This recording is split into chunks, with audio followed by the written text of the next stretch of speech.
Dame de beber, temas de espiritualidad por el padre José María Iraburu.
En el nombre del Padre, del Hijo y del Espíritu Santo. Ven, Espíritu Santo, ilumina los corazones de tus fieles y enciende en ellos el fuego de tu amor. Ayúdanos, Virgen María, Madre del Verbo encarnado. De ti nos vino la luz del Evangelio, la luz de la fe. Ayúdanos a explorar el mundo de la gracia y a conocerlo cada vez mejor, para poder vivirlo con la ayuda del Espíritu Santo con más fidelidad. Hoy voy a hablar de la gracia y de las virtudes que integran el organismo espiritual del hombre nuevo, del cristiano. Hablaré en primer lugar de la gracia de Dios, el amor de Dios en nosotros. La Sagrada Escritura es la revelación del amor de Dios a los hombres, un amor que se expresa en términos de misericordia, de fidelidad, de muchas promesas generosas. La palabra griega charis se traduce al latín por gracia, y es la palabra que en el Nuevo Testamento nos significa con más frecuencia ese amor de Dios, ese favor divino, esa benevolencia gratuita de Dios hacia los hombres, que se nos ha manifestado y comunicado plenamente en Jesucristo. El tema de la gracia es un tanto difícil cuando queremos explicarlo. Será más fácil en sus aspectos bíblicos, pero puede tener algunas complicaciones cuando entremos a explicarlo a la luz de la teología especulativa. Yo pido a los oyentes que pongan su mejor atención y buena voluntad, aunque les cueste un poco seguir las explicaciones. Aguanten sin desengancharse, porque realmente tener un conocimiento profundo y preciso sobre lo que es la gracia nos ilumina muy grandemente los aspectos diversos de la vida espiritual cristiana. La gracia es un estado de vida, es una vida nueva, una vida sobrenatural, recibida de Dios como don, es decir, como gracia. Es el Padre, nos dice San Pablo al comienzo de la carta de los Éfesos, el que nos ha hecho gratos en su amado. Efectivamente, la gracia de Dios nos libra del pecado y nos da la filiación divina. Romanos 4:16. Podemos considerar también la gracia como una energía divina, como una fuerza de Dios en nosotros, que por obra del Espíritu Santo ilumina nuestras mentes y mueve eficazmente nuestras voluntades. Por la gracia podemos negar el pecado del mundo, podemos liberarnos de esa cautividad condicionante del mundo en que vivimos y podemos vivir santamente. Por la gracia Cristo nos asiste, comunicándonos sobreabundantemente su propio Espíritu, el Espíritu Santo, el Espíritu de Jesús. En la gracia nuestra debilidad se hace fuerza. Y como dice San Pablo, en el colmo de la debilidad nuestra se manifiesta al máximo la fuerza de la gracia de Cristo. 2 Corintios 12. La gracia es pues una energía estable que potencia en nosotros la vida espiritual y que incluso nos impulsa para ciertas misiones y ministerios especiales dentro de la vida de la Iglesia. Voy a hablar en primer lugar de la gracia santificante. La gracia santificante es una participación en la misma naturaleza de Dios. Es pues una cualidad sobrenatural inherente a nuestra alma, que en Cristo y por la comunicación del Espíritu Santo nos da una vida sobrenatural, por encima de las posibilidades naturales del hombre. Hay una distinción que conviene recordar antes de seguir adelante. Dios mismo es la gracia increada.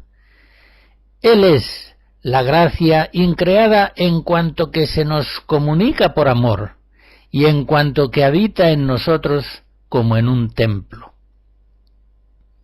Pero vamos a hablar ahora más especialmente de la gracia creada, de ese don físico permanente de suyo. Lo podemos perder. Ese don que Dios nos concede y que sobrenaturaliza nuestra naturaleza humana, la gracia santificante. Gracia increada, es decir, Dios mismo, y gracia creada son dones inseparables. Así se expresa, por ejemplo, en la oración del domingo cuarto del tiempo ordinario, donde decimos: Señor, tú que te complaces en habitar en los limpios y sinceros de corazón, concédenos vivir de tal modo la vida de la gracia que merezcamos tenerte siempre con nosotros.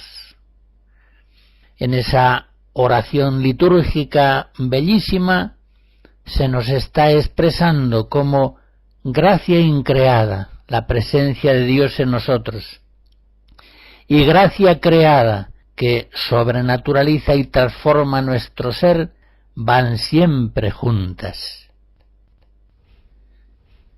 En las pausas musicales hoy nos va a acompañar Juan Sebastián Bach, con fragmentos de conciertos suyos para violín y orquesta.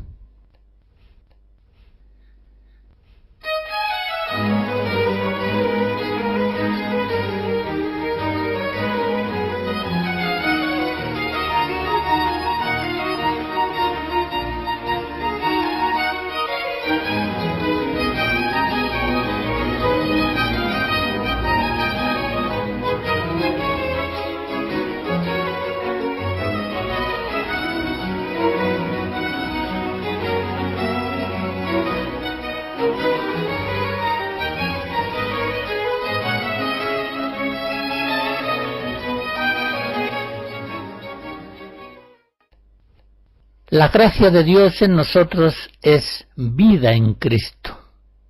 Es decir, tenemos acceso a la vida de la gracia en la medida en que estamos unidos a Cristo y en la medida en que permanecemos en Él. Recuerden en Juan 15 aquella enseñanza de Jesús sobre la vid y los sarmientos. Si los sarmientos permanecen en la vid, tienen vida. Si se separan de él, quedan muertos, inertes, solamente valen para ser echados al fuego.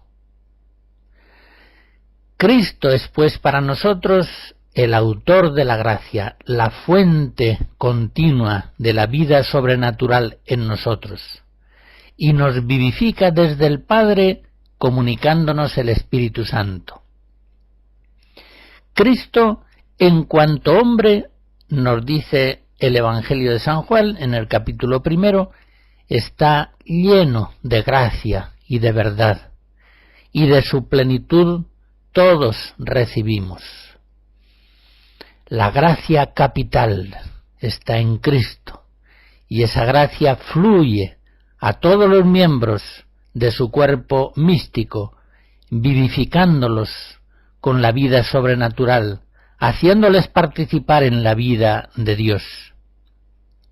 Santo Tomás en la Suma, parte tercera, 8.5, enseña que el alma de Cristo poseyó la gracia en toda su plenitud, y esta eminencia de su gracia es la que le capacita para comunicar su gracia a los demás. En eso consiste precisamente la gracia capital. Y sigue diciendo, por tanto, es esencialmente la misma la gracia personal que justifica el alma de Cristo y la gracia que le pertenece como cabeza de la Iglesia y como principio justificador de los demás. Un texto precioso en el que se muestra la calidad cristiana de la gracia que vivimos. Es gracia de Cristo, es gracia que fluye de esa gracia capital a todos los miembros de su cuerpo. Aquí se nos muestra la grandeza infinita de la humanidad sagrada de Jesucristo. Sigue diciendo Santo Tomás en ese mismo lugar, toda la humanidad de Cristo, tanto su alma como su cuerpo, influye en los hombres, influye en sus almas y en sus cuerpos. Principalmente influye en sus almas, pero secundariamente también en sus cuerpos. La gracia, pues, es un don creado por el que Dios sana y eleva al hombre a una vida sobrenatural.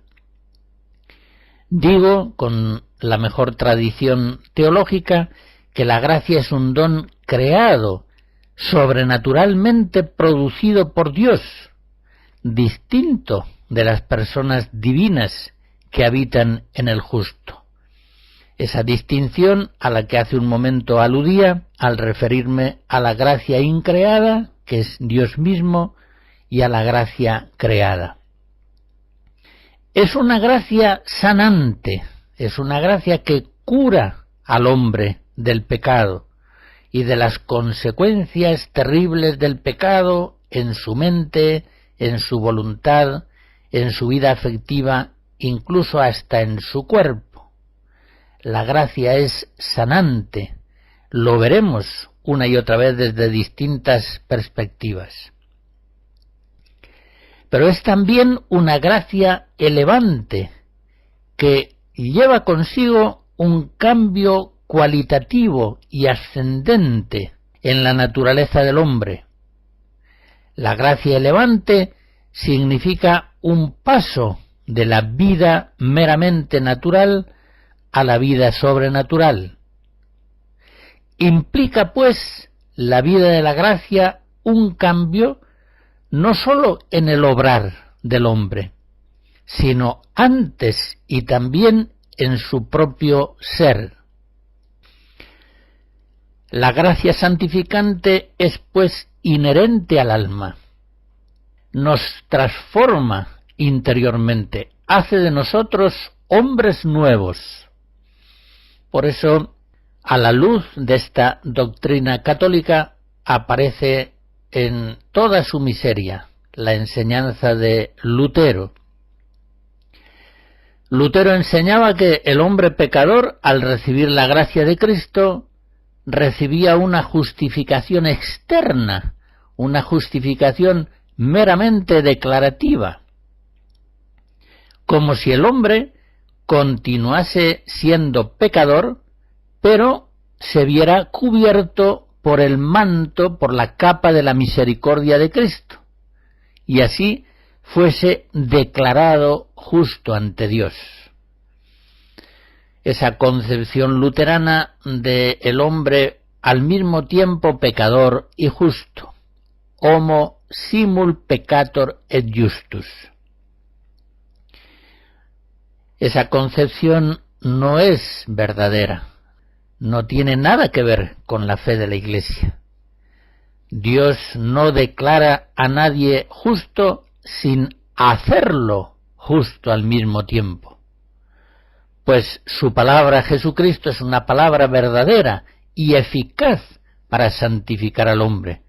Él es el Cordero de Dios que de verdad tiene poder para quitar el pecado del mundo y para comunicarnos la filiación divina, la verdadera vida sobrenatural, la unión con Dios que nos hace santos, ontológicamente santos, y pone en nosotros de ese modo una posibilidad de ser moralmente santos. El obrar ha de seguir al ser, pero si no hay una transformación profunda en el ser, sería inútil pretender una transformación eficaz en el obrar. La gracia de Dios santificante transforma realmente al hombre, hace de él, como dice San Pablo en 2 Corintios 5, una criatura nueva. Hace de nosotros, Colosenses 3, hombres nuevos. Hace de nosotros la gracia de Cristo hombres celestiales. 1 Corintios 15. Hemos vuelto a nacer por el agua y el Espíritu Santo. Evangelio de Juan 3. Cristo es para nosotros el nuevo Adán, que da origen por la comunicación de la gracia divina a una nueva raza de hombres.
Cristo nos asegura que por su gracia hemos vuelto a nacer del agua y del Espíritu. Juan 3. Somos, por tanto, como recordaba yo hace un momento citando a San Pablo, nuevas criaturas, hombres nuevos, hombres celestiales, descendientes del nuevo Adán. Quiero explicar un poquito más esta renovación tan profunda del hombre, obrada por la gracia de Cristo, con un ejemplo. Imaginen ustedes un hombre que, amaestrando a su perro, llega a enseñarle a realizar algunas acciones semejantes a los actos humanos. Por ejemplo, ir a buscar el diario cada día al kiosco. Pero en realidad estas acciones no serán sino movimientos animales que están realizados por el perro. Para que el perro pudiera realizar verdaderamente actos humanos, tendría que recibir una participación en el espíritu del hombre. Entonces sí, con esa elevación ontológica podría alcanzar una verdadera amistad con su dueño. No teniendo espíritu humano, el perro no puede llegar a ser verdaderamente amigo del hombre, al menos en un sentido propio del término amistad. Pues bien, Dios en Cristo Salvador no se ha limitado a dar al hombre una capacidad de realizar actos semejantes a los propios de la vida divina, sino que Dios le ha comunicado al hombre su mismo espíritu. El espíritu divino le ha dado vida sobrenatural, le ha dado una capacidad real por la gracia de realizar actos sobrenaturales. Y de este modo introduce Dios al hombre realmente en su amistad. Ahora, con la gracia de Cristo, venimos a ser realmente hijos suyos, que participamos de su naturaleza divina. Podemos entrar verdaderamente en su amistad, en su intimidad personal trinitaria. La gracia, pues, de este modo maravilloso, nos hace hijos de Dios. Aquello del apóstol San Juan, en el capítulo 3 de su primera carta: «Ved qué amor nos ha mostrado el Padre, que seamos llamados hijos de Dios, y lo seamos realmente». Y San Pablo en Romanos 8 nos dice que el Padre por Cristo nos comunica el Espíritu Santo, que nos hace realmente hijos en el Hijo, hijos en el unigénito. De este modo nos es dado realmente volver a nacer, nacer de Dios, como se dice en el prólogo del Evangelio de San Juan, participar de la naturaleza divina, esa fórmula preciosa que encontramos en la segunda carta de Pedro, capítulo 1, participantes de la naturaleza divina. La gracia de este modo nos hace capaces de obras meritorias, actos meritorios, merecedores de la vida eterna. Son aquellos actos que el hombre realiza bajo el influjo de la gracia de Dios, y que por eso mismo son gratos a Dios, son actos sobrenaturales. Los actos buenos de un hombre pecador serán actos imperfectamente salvíficos, actos que le disponen a recibir la gracia santificante. Pero los actos realizados por aquel hombre que está en gracia de Dios, en unión con Dios, bajo el influjo del Espíritu Santo, son actos que merecen realmente premio de vida eterna.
Antes de seguir adelante explorando la gracia divina, esa maravilla sobrenatural que transforma al hombre, nos conviene recordar lo que la Iglesia enseña sobre la realidad del ser humano, al mismo tiempo corporal y espiritual.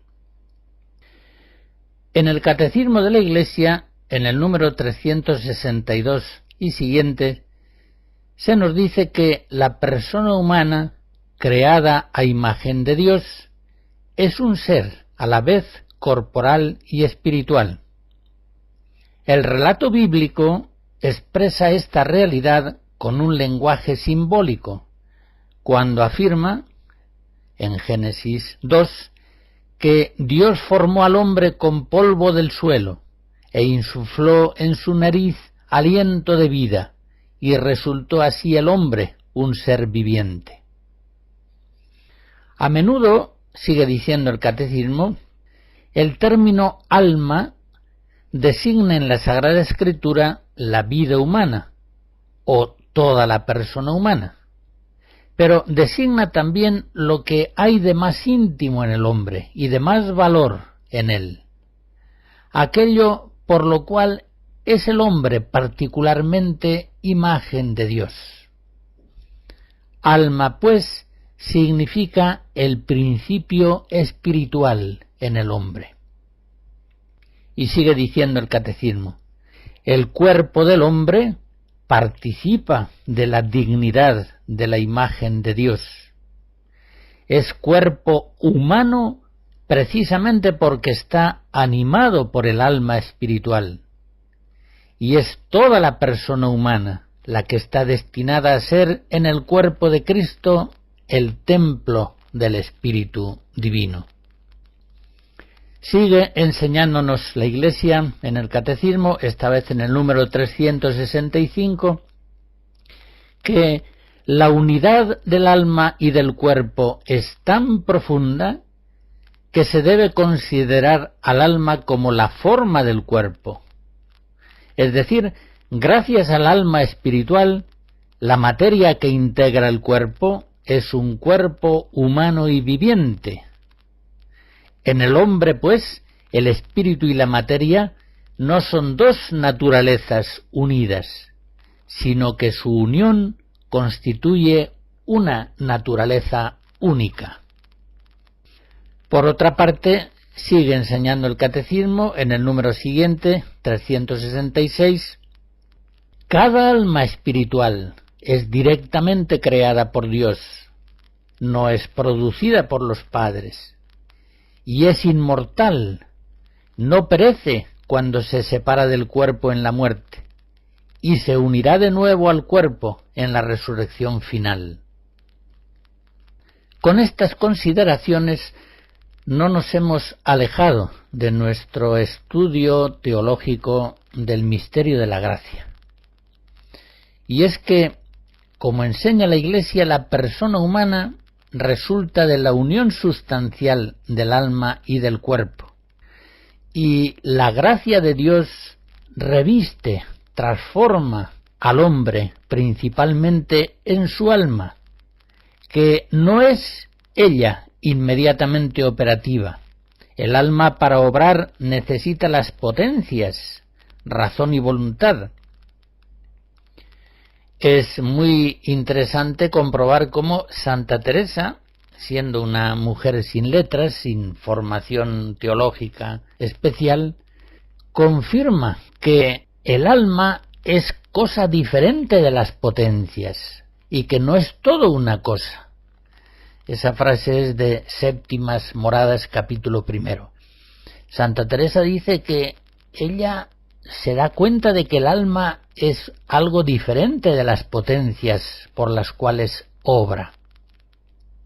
El alma se ve revestida de la gracia, pero así como el alma no es directamente operativa, sino que obra por sus potencias, tampoco la gracia es directamente operativa, sino que obra por medio de las virtudes y de los dones del Espíritu Santo. Esto lo enseña en forma muy clara Santo Tomás en la Suma Teológica, tercera parte, 62.2. Dice así: la gracia en sí considerada perfecciona la esencia del alma, participándole cierta semejanza con el ser de Dios. Y así como de la esencia del alma fluyen sus potencias, se refiere sobre todo al entendimiento y la voluntad, así de la gracia fluyen a las potencias del alma ciertas perfecciones que llamamos virtudes y dones, y así, de este modo, las potencias del hombre se perfeccionan en orden a sus actos sobrenaturales. Es decir, nos enseña el doctor Angélico que la gracia de Dios transforma la esencia del alma, sanándola y elevándola a la vida sobrenatural, pero no es directamente operativa. La gracia actúa a través de potencias operativas que son las virtudes y los dones del Espíritu Santo. Virtudes y dones que fluyen de la misma gracia en las potencias del hombre, de tal manera que estas potencias elevan al hombre, haciéndole capaz, bajo la acción del Espíritu Santo, de actos verdaderamente sobrenaturales.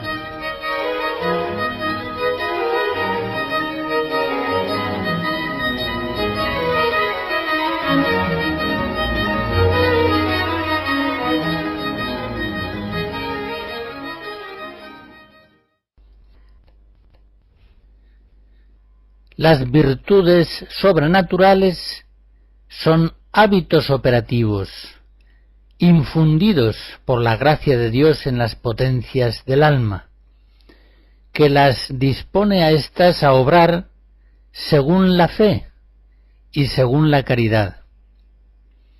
Digamos pues que las virtudes vienen a ser como músculos espirituales. No olvidemos que la palabra virtus significa fuerza. Las virtudes son pues potencias, facultades espirituales que Dios pone en el hombre para que éste pueda realizar los actos propios de la vida sobrenatural con facilidad, con seguridad y prontitud. Sabemos que las virtudes, unas son teologales, la fe, la esperanza y la caridad, y otras son virtudes morales, entre ellas las 4 principales, que en cierto modo sintetizan todas las virtudes morales, son la prudencia, la justicia, la fortaleza y la templanza. Las virtudes sobrenaturales se distinguen por su esencia de las virtudes naturales.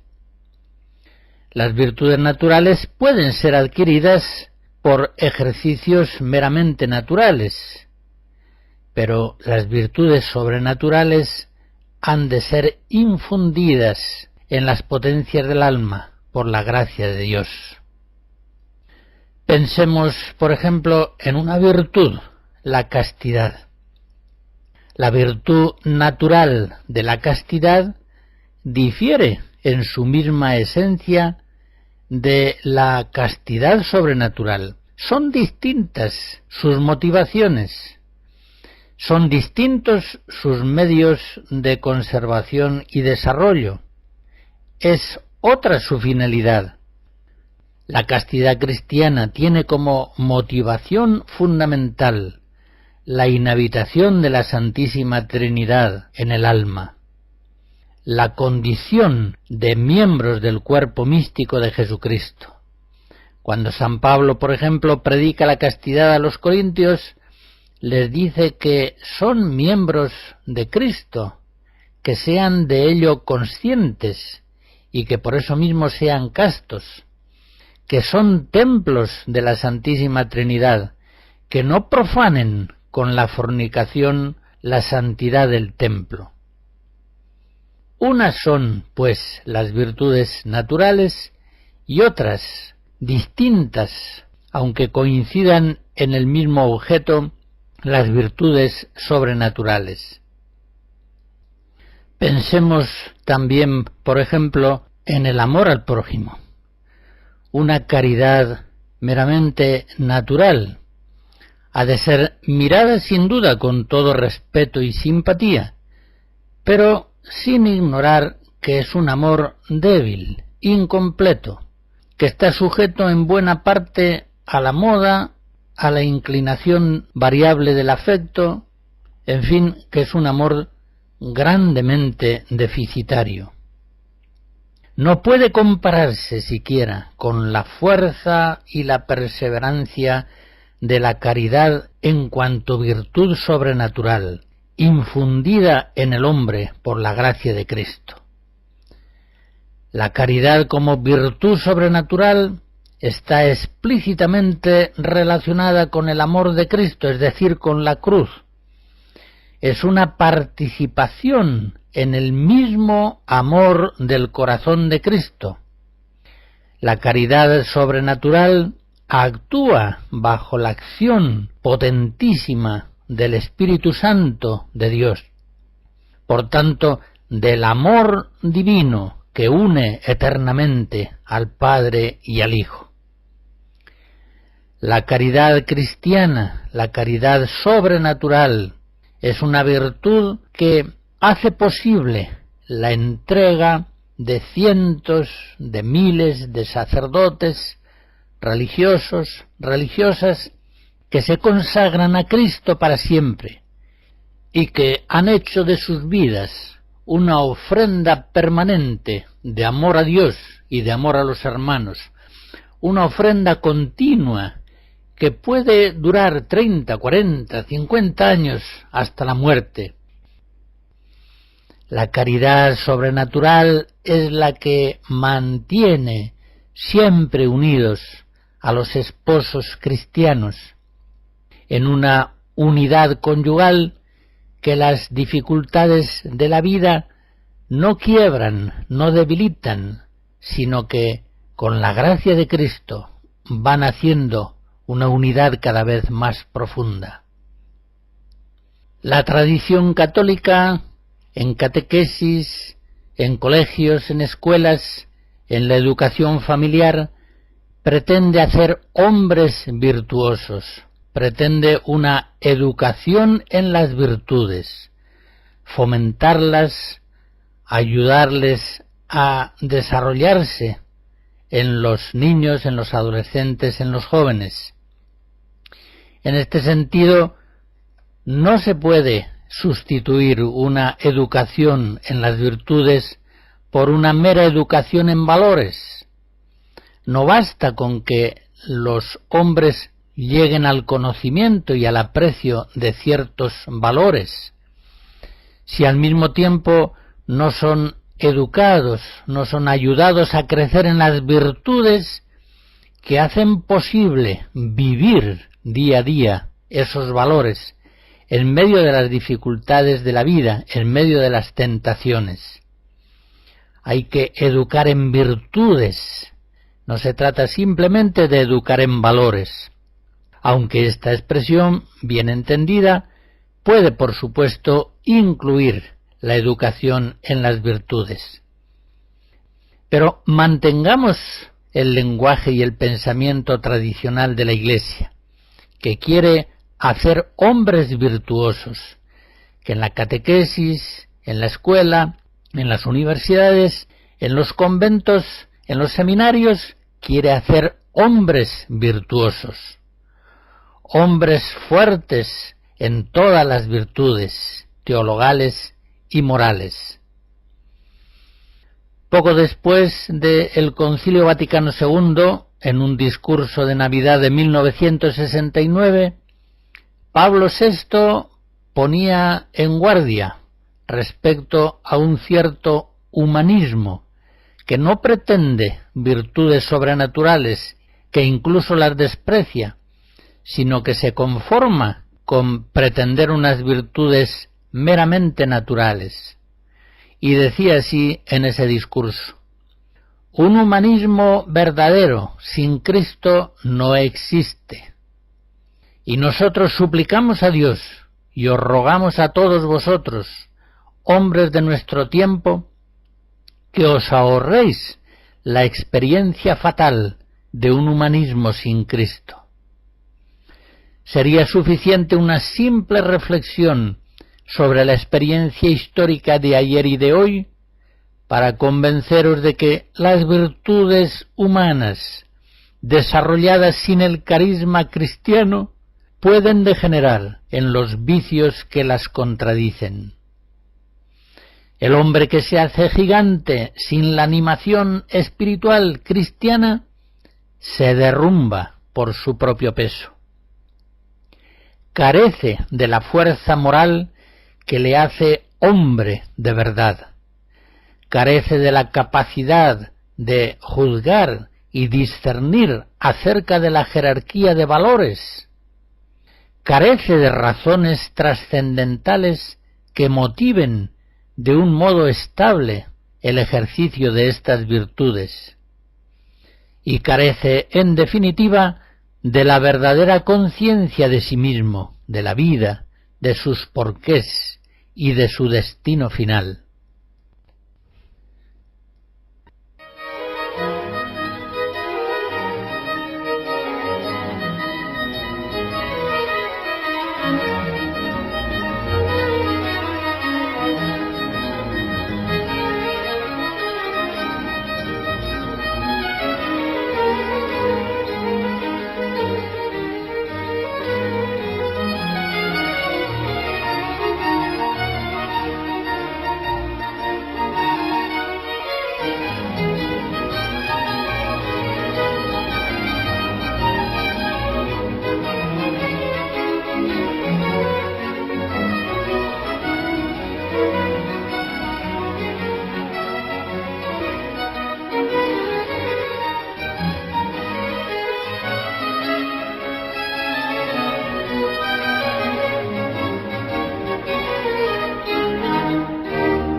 Con el favor de Dios he de hablar más largamente de las virtudes en la próxima conferencia, pero quiero terminar esta con la lectura de algunos textos preciosos sobre las virtudes que escribe San Francisco de Sales en la introducción a la vida devota, concretamente en el capítulo 1 de la parte 3.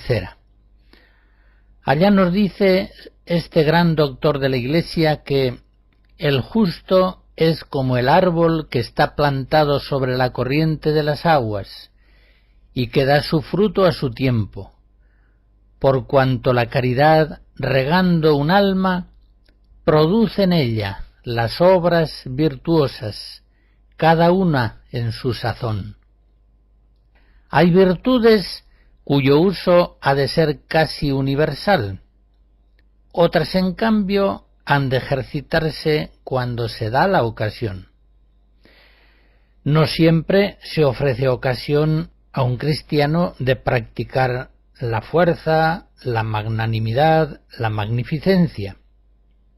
Pero en cambio, la benignidad, la templanza, la honestidad y la humildad son ciertas virtudes con las que todas las acciones de nuestra vida deben ir mezcladas. Por otra parte, entre los ejercicios de las virtudes, nosotros debemos preferir aquel que es más conforme a nuestra obligación y no a nuestro gusto. Los apóstoles, por ejemplo, que habían recibido de Cristo la misión de predicar el Evangelio, juzgaban que era inconveniente embarazarse en la atención del cuidado de los pobres, siendo este cuidado algo en sí tan excelente. Por eso eligieron y establecieron unos diáconos. Y es que cada estado ha de ejercitarse especialmente en algunas virtudes que le son más necesarias.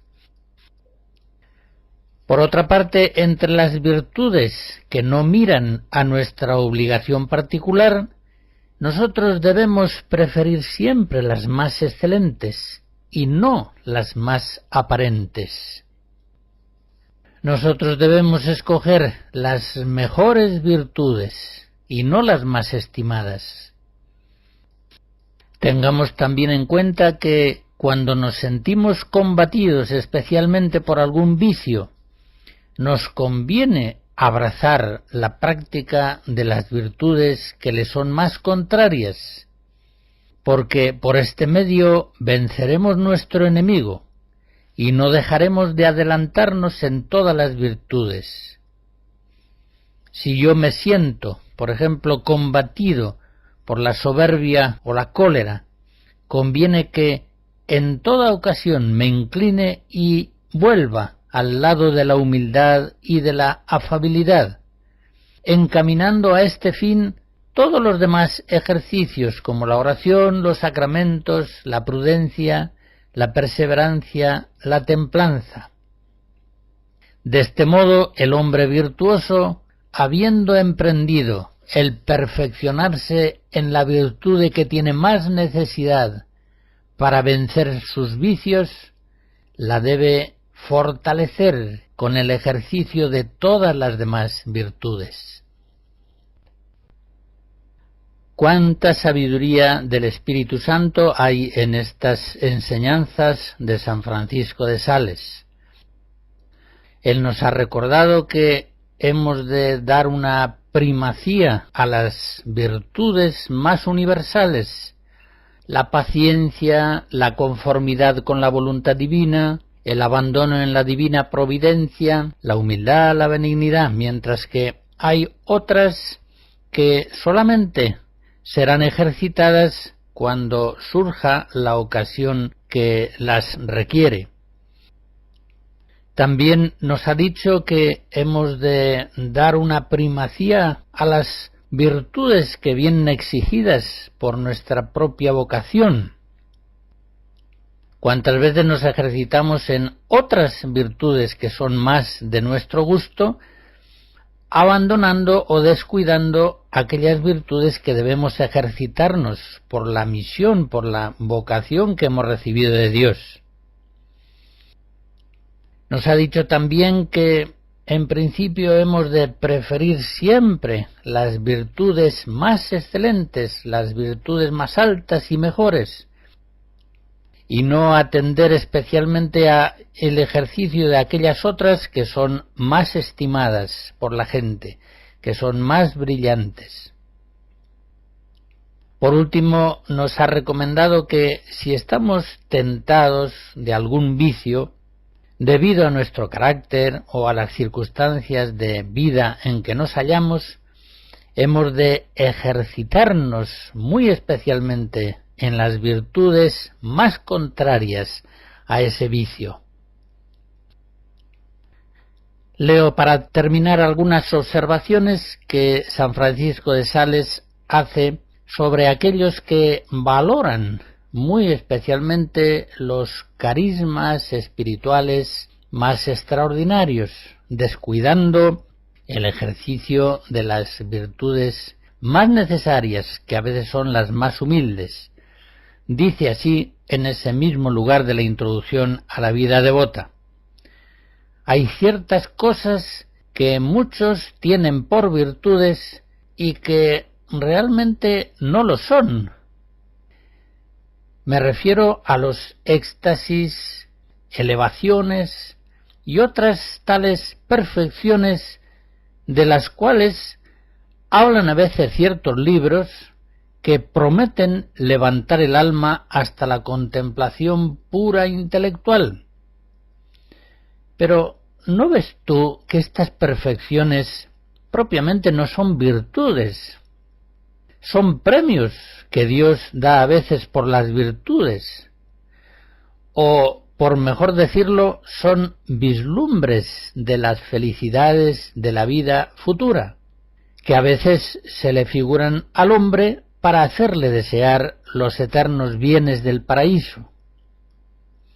No, si Dios es servido de levantarnos hasta esas perfecciones angélicas, vendremos a ser efectivamente buenos ángeles.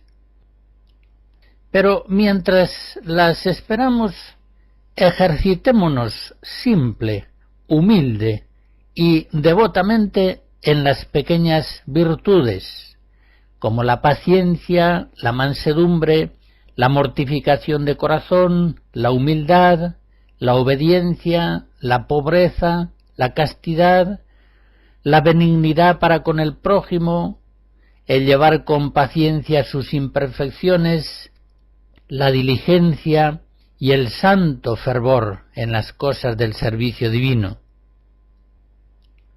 Este Rey de la Gloria no recompensa a sus criados según la dignidad de sus oficios, sino según el amor y la humildad con que los ejercitan.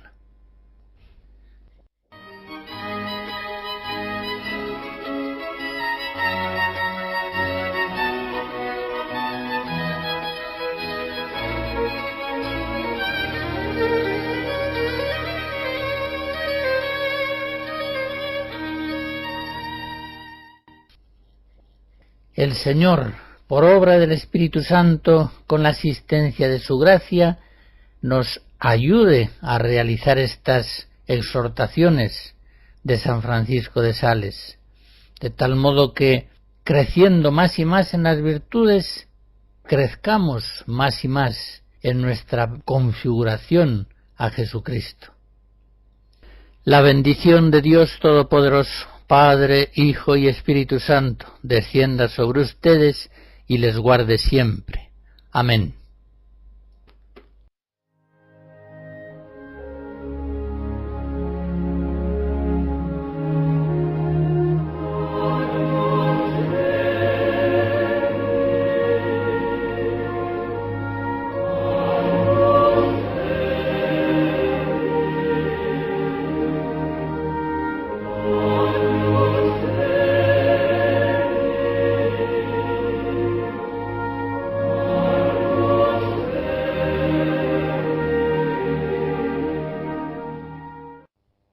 Hemos escuchado Dame de beber, temas de espiritualidad por el padre José María Iraburu.